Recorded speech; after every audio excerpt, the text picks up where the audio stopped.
Think of someone in your life who never posts.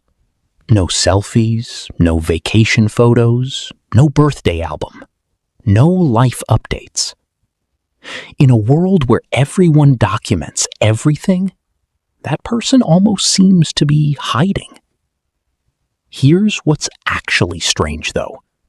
The research doesn't back up that assumption at all. People who rarely post aren't usually shy, lonely, or antisocial. In study after study, they tend to score higher on markers of identity strength and emotional stability than people who post constantly. So today, we're breaking down 5 real research-backed traits behind people who opt out of the spotlight. And a few of them will completely flip how you see this behavior. They value privacy more than popularity, a higher privacy orientation, a stronger instinct to control who gets access to your life, independent of whether you have anything to hide. Communication scholars call this privacy management, the idea that people constantly negotiate boundaries around personal information, and some people simply draw that boundary tighter than others. It's not secrecy, it's ownership. They're not withholding a moment from you, they're keeping it for themselves. And there's a quiet confidence in that, needing zero external permission for an experience to count as real. 2. They have a strong sense of who they are. In 1990, psychologist Jennifer Campbell introduced a concept called self-concept clarity, how clearly a person understands their own values, beliefs, and identity, independent of outside input. People high in self-concept clarity already know who they are, so they don't need an audience to confirm it. That shows up in small ways. They're less likely to chase trends, less likely to mirror whatever's popular, less likely to measure themselves against strangers online. Their identity is a fixed point. It doesn't need republishing every day to stay true. 3. They tend to be emotionally secure. Here's the twist most people get backward. Posting less doesn't mean lower confidence. Often, it means the opposite.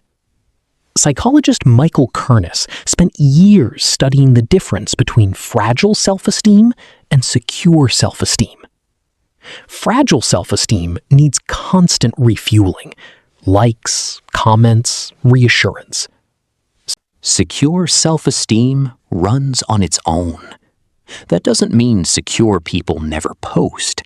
It means they're not compelled to. Their sense of worth isn't rented from an audience. They already own it outright. 4. They are more reflective than performative. Decades before social media existed, psychologist Carl Rogers described something he called locus of evaluation, whether a person judges their life by their own internal standards or by outside opinion. People with an internal locus of evaluation ask a different question than most of us default to. Not, what will people think of this? But, does this actually matter to me?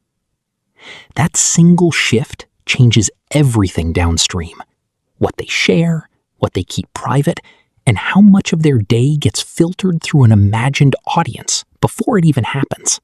5. They understand the social media illusion. The deepest reason might be the simplest. They see the trick.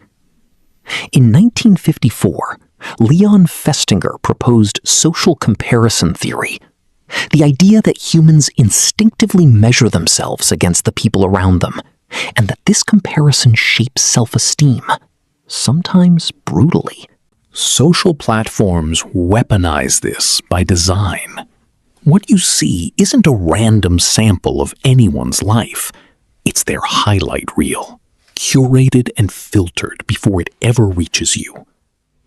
Frequent non-posters tend to clock this pattern early. They recognized that the feed was never a fair comparison to begin with. So instead of competing inside a rigged game, they simply stopped playing it. So the next time you notice someone who never posts, resist the easy read. It's rarely shyness. It's rarely loneliness. It's rarely something to worry about. More often, it's privacy chosen on purpose. Identity that doesn't need an audience. Self-esteem that isn't waiting on a like count. A mind that already knows the feed is a performance, not a mirror. Confidence doesn't always announce itself. Sometimes it's the loudest thing in the room. Sometimes it's the person who never said anything at all.